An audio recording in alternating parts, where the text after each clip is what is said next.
Hi കൂട്ടുകാരെ, പുതിയൊരു വീഡിയോയിലേക്ക് എല്ലാവർക്കും സ്വാഗതം. അങ്ങനെ അനുപമയുടെയും ഇന്ദ്രൻ്റെയും ഡിവേഴ്സിൻ്റെ ആ ദിവസമാണ് കേട്ടോ. രണ്ടുപേരും കൂടി കോടതിയിലോട്ട് പോവുകയാണ്. കോടതിയിൽ ചെല്ലുമ്പോൾ ഇന്ദ്രനോട് കോടതിയിൽ പറയുന്നുണ്ട്, ഇന്ന് നിങ്ങളുടെ ഡിവേഴ്സിൻ്റെ കാര്യത്തിൽ തീരുമാനമാവുമെന്ന്. അപ്പോൾ ഇന്ദ്രനാണെങ്കിലോ ഒരുപാട് പ്രതീക്ഷകളോടുകൂടി ചോദിക്കുകയാണ്, എൻ്റെ ഈ ഡിവേഴ്സിൻ്റെ കാലാവധി ഇനിയും നീട്ടുമോ എന്നുള്ള ആ ഒരു ഇത് ചോദിക്കുന്നുണ്ട് കേട്ടോ. ഇല്ല, ഇന്ന് നിങ്ങളുടെ കാര്യത്തിൽ ഒരു തീരുമാനം ഉണ്ടാവും, എന്തായാലും നിങ്ങൾക്കൊരു വിധി വരുമെന്ന് പറയട്ടെ. ഇത് കേൾക്കുന്ന ഇന്ദ്രന് ഭയങ്കര സങ്കടമാവാണ്. എന്നാൽ ഈ സമയം തൻ്റെ മകൻ തന്നെ പറ്റിക്കുമെന്ന് സുശീലക്ക് നന്നായി അറിയാട്ടോ. തൻ്റെ വാക്കുകൾ അവന് എതിർത്ത് പറയാൻ പറ്റാത്തത് കൊണ്ട് തന്നെ അവന് ഒരിക്കലും അവൻ്റെ അനുപമയെ കളയാൻ കഴിയില്ല. അവൻ്റെ ജീവന് തുല്യമാണ് അനുപമ. അത്രത്തോളം അവനെ സ്നേഹിക്കേണ്ട അനുപമയെ എന്ന് സുശീലക്കും അറിയാട്ടോ. അതുകൊണ്ട് തന്നെ താൻ പിടിക്കണം, അവൻ്റെ മൂക്കിലൊരു കയറ് താൻ ഇട്ടിരിക്കണം എന്നുള്ള ആ ഒരു തോന്നൽ തന്നെ. അങ്ങനെ കോടതിയിൽ എന്ത് നടക്കുന്നു എന്നറിയാൻ വേണ്ടി സുശീല ഒളിഞ്ഞും പാത്തും കോടതിയിലോട്ട് എത്തുകയാണ് കേട്ടോ. എന്നാൽ ഈ സമയം കോടതി വിധി പറയുകയാണ്, അനുപമയും ഇന്ദ്രൻ്റെയും ഡിവേഴ്സിൻ്റെ തീരുമാനം കേട്ടോ. അങ്ങനെ അവർ രണ്ടാളും ഡിവേഴ്സ് ആവുകയാണ്. രണ്ടാളും സമ്മതത്തോടു കൂടി തന്നെ ഡിവേഴ്സ് ആവുകയാണ്. അപ്പോൾ അതിന് മുന്നേ ഇന്ദ്രൻ അനുപമയെ കാണുന്നുണ്ട്. ഡിവേഴ്സ് നീ ഒരിക്കലും ഒപ്പിട്ട് കൊടുക്കരുത് അനു, നീ ഇല്ലാതെ, നീ മോനും ഇല്ലാതെ എനിക്ക് ജീവിക്കാൻ കഴിയില്ല എന്ന്. അപ്പോൾ ഇന്ദ്രനോട് ചോദിക്കുന്നുണ്ട്, ഓക്കെ നിങ്ങൾ ഞാനില്ലാതെ ജീവിക്കാൻ കഴിയുന്നില്ല എന്ന് പറയുന്നുണ്ടല്ലോ, പക്ഷേ നിങ്ങളുടെ അമ്മ ചെയ്യുന്ന ഓരോ ക്രൂരതകൾക്കും നിങ്ങൾക്ക് ഉത്തരം പറയാൻ കഴിയുമോ? അമ്മ, ഞാൻ നിങ്ങൾക്കൊപ്പം ജീവിച്ചു കഴിഞ്ഞാൽ തീർച്ചയായും എനിക്കും നിങ്ങൾക്കും വഴിതടസ്സമായി അവർ വീണ്ടും വരും. അപ്പോൾ അത് ഉണ്ടാവാൻ പാടില്ല. എനിക്കും എൻ്റെ കുടുംബത്തിനും മറ്റുള്ളവർക്കൊക്കെ സ്വസ്ഥതയാണ് വേണ്ടത്. നിങ്ങൾക്ക് അമ്മയെ എതിർത്ത് ചെറുത്ത് നിൽക്കാൻ എന്നോട് കഴിയില്ല, അതെനിക്ക് ഉറപ്പുള്ള കാര്യമാണ്. അങ്ങനെ ഇരിക്കെ എന്നെ നിങ്ങൾ വീണ്ടും നിങ്ങളുടെ ജീവിതത്തിലോട്ട് കൊണ്ടുവന്നാൽ 1-2 ദിവസം നിങ്ങൾക്ക് എന്നെ സംരക്ഷിക്കാൻ കഴിയും. പിന്നീട് വീണ്ടും നിങ്ങളുടെ അമ്മ ഓരോ പ്രശ്നങ്ങൾ ഉണ്ടാക്കും. ആ പ്രശ്നത്തിൽ നിന്ന് നിങ്ങൾക്ക് എന്നെ കൊണ്ടുപോരാൻ കഴിയുമോ? ഇല്ല, കഴിയില്ല. അത് നിങ്ങൾ എത്ര ശ്രമിച്ചാലും കഴിയില്ല. പല കാര്യങ്ങളും നിങ്ങളോട് എനിക്ക് പറയാം, പല കാര്യങ്ങളും അറിയാതെ നിങ്ങളുടെ അമ്മ ചെയ്യും.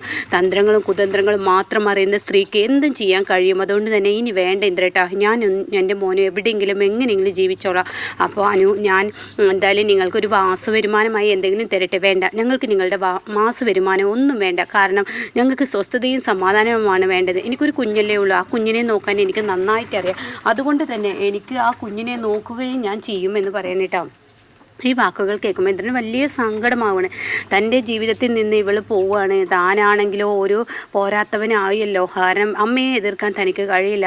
ലോകത്തെ ഏറ്റവും വലുത് അമ്മയാണ്. പക്ഷേ അമ്മയെ എതിർക്കാത്തത് കൊണ്ട് തന്നെ ഭാര്യയെ ഉപേക്ഷിക്കേണ്ട ഒരു കഴിവ് കെട്ടവൻ താനായിപ്പോയല്ലോ എന്ന ആ ഒരു നിസ്സഹായ അവസ്ഥയും ഇന്ദ്രനുണ്ട് കേട്ടോ. അങ്ങനെ പെറ്റമ്മ തന്നെയാണല്ലോ. അതുകൊണ്ട് തന്നെ എങ്ങനെയൊക്കെ ക്രൂരതകൾ ചെയ്യുമ്പോഴും തള്ളിപ്പറയാൻ കഴിയുന്നില്ല. എന്ത് ചെയ്യാൻ എന്ന മനോഭാവത്തോടു കൂടി മനസ്സോടെ രണ്ടുപേരും ഡിവേഴ്സിൽ ഒപ്പിട്ട് കൊടുത്തു കേട്ടോ.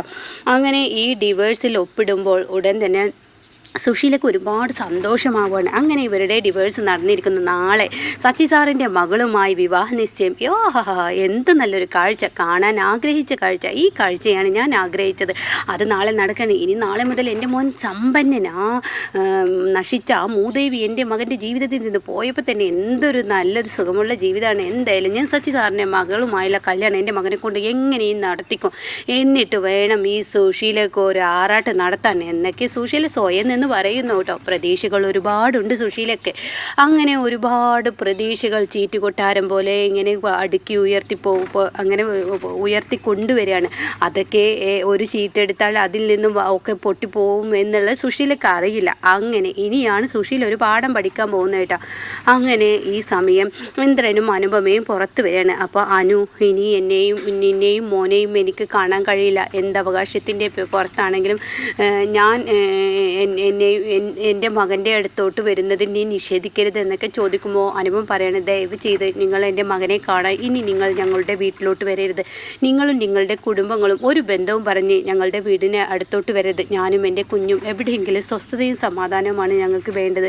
ഒരുപാട് അനുഭവിച്ചു, ഒരുപാട് ക്രൂരതകളും വേദനകളും യാതനകളും അനുഭവിച്ചു. ഈ വയസ്സുകാലത്ത് 5 പെൺമക്കളെ വളർത്തി വലുതാക്കിയ, അമ്മയില്ലാതെ വളർത്തി വലുതാക്കിയ എൻ്റെ അച്ഛനും മടുത്തു, എല്ലാവർക്കും മടുത്തു. അതുകൊണ്ട് ആ മനുഷ്യനൊന്നും വരാതിരിക്കാൻ നിങ്ങൾ ദയവ് ചെയ്ത് എൻ്റെ വീട്ടിലോട്ട് കുഞ്ഞിനെ കാണാൻ എന്ന പേരിൽ നിങ്ങൾ വരരുത് എന്ന് പറയാനിട്ട് ഇത് കേൾക്കുന്ന ഇന്ദ്രന് സങ്കടമാവാണ്. എന്നാൽ ഈ വാക്കുകളെല്ലാം സുശീല സൈഡിൽ നിന്ന് കേൾക്കണം.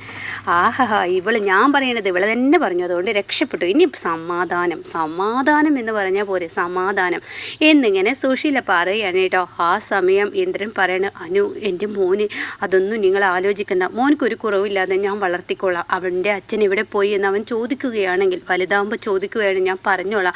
അവൻ്റെ അച്ഛൻ ഗൾഫിലോട്ടോ അങ്ങനെ വേറെ എന്തെങ്കിലും ഞാൻ പറഞ്ഞോളാം. നിങ്ങൾ എന്നാലും നിങ്ങളെ ഞാൻ കുറ്റപ്പെടുത്തില്ല. നിങ്ങൾ ദയവ് ചെയ്ത് എവിടെയെങ്കിലും നിങ്ങളുടെ അമ്മയുടെ വാക്കുകൾ കേട്ട് സ്വസ്ഥതയും സമാധാനവുമായി ജീവിച്ചിരിപ്പുണ്ട് എന്നുള്ളത് കണ്ടാൽ മതി. ഒഴിഞ്ഞു നിന്ന് മാറി നിന്ന് ഞങ്ങൾ കണ്ടോളാം. ഒരിക്കലും നിങ്ങളെ തേടി അവകാശങ്ങൾ ചോദിച്ചോ ഞാനും എൻ്റെ മകനും വരില്ല. അതുകൊണ്ട് ദയവ് ചെയ്ത് പോട്ടെ. അപ്പം അനുപമയുടെ കണ്ണൊക്കെ നിറഞ്ഞു പോകുന്നുണ്ട് കേട്ടോ. കാരണം എത്രയായാലും തൻ്റെ ഭർത്താവ് തന്നെയാണ്. തൻ്റെ കുഞ്ഞിന് ആ ഒരു കുഞ്ഞിൻ്റെ അച്ഛനായ അയാളെ വിട്ടുപോകുമ്പോൾ മനസ്സുകൊണ്ട് ഒരു വിഷമമുണ്ട്. ഇതിനിടയ്ക്ക് ഒരു പിശാച് എന്ന് പറയുന്ന രൂപത്തിൽ ഈ സുശീലയുള്ളത് കൊണ്ടാണ് ജീവിതം തകരുന്നതും. അല്ലാതെ അവർ തമ്മിൽ സ്നേഹക്കുറവുകളൊന്നുമില്ല. അമ്മയെ എതിർക്കാൻ വയ്യാത്തതുകൊണ്ട് അനുപമയുടെ തലക്ക് കയറുന്നു. എല്ലാവർക്കും അറിയാവുന്ന കാര്യവുമാണല്ലോ. അങ്ങനെ അനുപമ പറയണേ, മനസ്സില്ലെങ്കിലും സ്വസ്ഥത വിചാരിച്ചാണ് ഞാൻ ഒരിക്കലും ആ വീട്ടിലോട്ട് വന്നാൽ ഇനി നിങ്ങളുടെ അമ്മ എന്നെ അംഗീകരിക്കില്ല. ഞാനും നിങ്ങളുടെ അമ്മയും പഴയതുപോലെ ചെറുത്ത് നിൽക്കാനും എനിക്ക് കഴിയില്ല. അതുകൊണ്ട് നിങ്ങൾ എവിടെയെങ്കിലും ജീവിച്ചോ എന്ന് പറയുമ്പോൾ ഇന്ദ്രൻ പറയണേ, അനു എന്നാൽ ലാസ്റ്റ് നിമിഷം ഈ നിമിഷത്തിൽ ഞാനൊരു സെൽഫി എടുക്കട്ടോ. എനിക്ക് വല്ലാത്തൊരു മനസ്സിന് വേദന. ഞാനും നീയും കുഞ്ഞുമൊത്തുള്ള ഒരു സെൽഫി, ഇതിൻ്റെ ലാസ്റ്റ് ഒരു ഫോട്ടോ എടുപ്പായിരിക്കും എന്ന് പറഞ്ഞിട്ട് ഇന്ദ്രൻ ഈ ഫോട്ടോ എടുക്കണം കേട്ടോ. ഈ ഫോട്ടോ എടുക്കുന്നതിനോട് കൂടി സുശീല, ഇവന് ഞാൻ വെച്ചിട്ടുണ്ട്, ആ ഫോട്ടോ നീ ഫോണിൽ വെക്കുന്നത് ഞാനൊന്ന് കാണട്ടെടാ എന്നും പറയുന്നുണ്ട് കേട്ടോ. അങ്ങനെ ഈ അനുവിനോട് പറയണം, അനു ഇനി നമുക്കൊരു ജ്യൂസ് കൊടുക്കാം, കുഞ്ഞിന് ഇഷ്ടപ്പെട്ട എന്തെങ്കിലും ഈ അച്ഛനായ ഞാൻ വാങ്ങിച്ചു കൊടുത്ത് നമുക്കങ്ങ് പിരിയാമെന്ന് പറയുന്നു കേട്ടോ. അത് കേൾക്കുന്ന അനു, ശരി ഓക്കെ, ഇന്ന് നിങ്ങളുടെ ഇഷ്ടത്തിന് ഞാൻ വിട്ടു തന്നു, അല്ല നിങ്ങളുടെ ഇഷ്ടം പോലെ ആയിക്കോട്ടെ. പക്ഷേ നാളെ മുതൽ ഇനി നമ്മൾ തമ്മിൽ ഒരു ബന്ധവുമില്ല, താലിയുടെ ബന്ധവുമില്ല, ഒന്നുമില്ല. അതുകൊണ്ട് തന്നെ മകൻ്റെ ഇടയിൽ ഒരമ്മ എന്നുള്ള നിലക്ക് നിങ്ങൾ എന്നെ കാണാനും വരരുത്, മകനെയും കാണാൻ വരരുത്. എനിക്കും മകനും സ്വസ്ഥമായി ജീവിക്കണം. ഞങ്ങൾ ഈ നാട്ടിലോ അല്ലെങ്കിൽ പഞ്ചരത്നത്തിലോ എവിടെയെങ്കിലും ഞങ്ങൾ ജീവിച്ചോളാം. കഴിയുന്നതും ഞങ്ങൾ പഞ്ചരത്നത്തിലോട്ട് പോവുകയുള്ളൂ. ഇവിടെ നിന്നാൽ നിങ്ങളുടെയും സ്വസ്ഥതയും സമാധാനവും പോകും. അതുകൊണ്ട് തന്നെ ഞങ്ങൾ പഞ്ചരത്നത്തിലോട്ട് പോകുമെന്ന് പറയണിട്ടോ. ഇത് കേൾക്കുന്ന ഇന്ദ്രന് വലിയ സങ്കടമാവാണ്. അങ്ങനെ ഇന്ദ്രൻ അനുപമക്ക് ജ്യൂസ് വാങ്ങി കൊടുക്കുന്നു, ഇങ്ങനെ ഓരോന്ന് ചെയ്യുന്നു. ഇതൊക്കെ കാണുമ്പോൾ സുശീലയ്ക്ക് കലി തുള്ളുന്നുണ്ട്. പക്ഷേ തൻ്റെ മകനെ പിന്തുടർന്ന് താൻ പോയി എന്ന് അറിഞ്ഞു കഴിഞ്ഞാൽ അപ്പോഴും ഒരു പക്ഷേ അവനല്ലാതായി മാറണ്ട. നാളെ സച്ചി സാറിൻ്റെ വീട്ടിൽ നിന്ന് വെച്ച് നടക്കുന്ന ആ വിവാഹ നിശ്ചയം, ആഹാ, അവൻ്റെ ആ തീരുമാനം, സച്ചി സാറിൻ്റെ മകളെ കല്യാണം കഴിക്കാം എന്ന് പറയുന്ന ആ തീരുമാനം, അത് കേൾക്കാൻ വേണ്ടിയാണ് ഞാനിങ്ങനെ നെട്ടോട്ടം ഓടുന്നത്. അത് മതി എനിക്ക്, സച്ചി സാറിൻ്റെ മകളെ കല്യാണം കഴിക്കുന്നത് കണ്ടാൽ മതി, വേറെ ഒന്നും വേണ്ട. ഈ വിളന്ന ആ മാരണം ഒഴിഞ്ഞു കിട്ടിയല്ലോ. ഇനി എൻ്റെ മകന് നല്ല ലെവലിലോട്ട് എത്തും, എൻ്റെ കുടുംബം തന്നെ ഹൈ ലെവലായി. അങ്ങനെ സുശീല ഓടിപ്പാഞ്ഞും കൊണ്ട് തൻ്റെ വീട്ടിലോട്ട് വരികയാണ്. അപ്പോൾ സോന ചോദിക്കുകയാണ്, എന്തായി അമ്മേ കാര്യങ്ങൾ, എന്തെങ്കിലും ഒന്ന് അറിഞ്ഞു? ഇന്ദ്രട്ടൻ വിളിച്ചിരുന്നു. എടി ഞാൻ പതിയെ അവനെ പിന്തുടർന്ന് പോയടി, അവർ ഡിവേഴ്സ് ആയടി.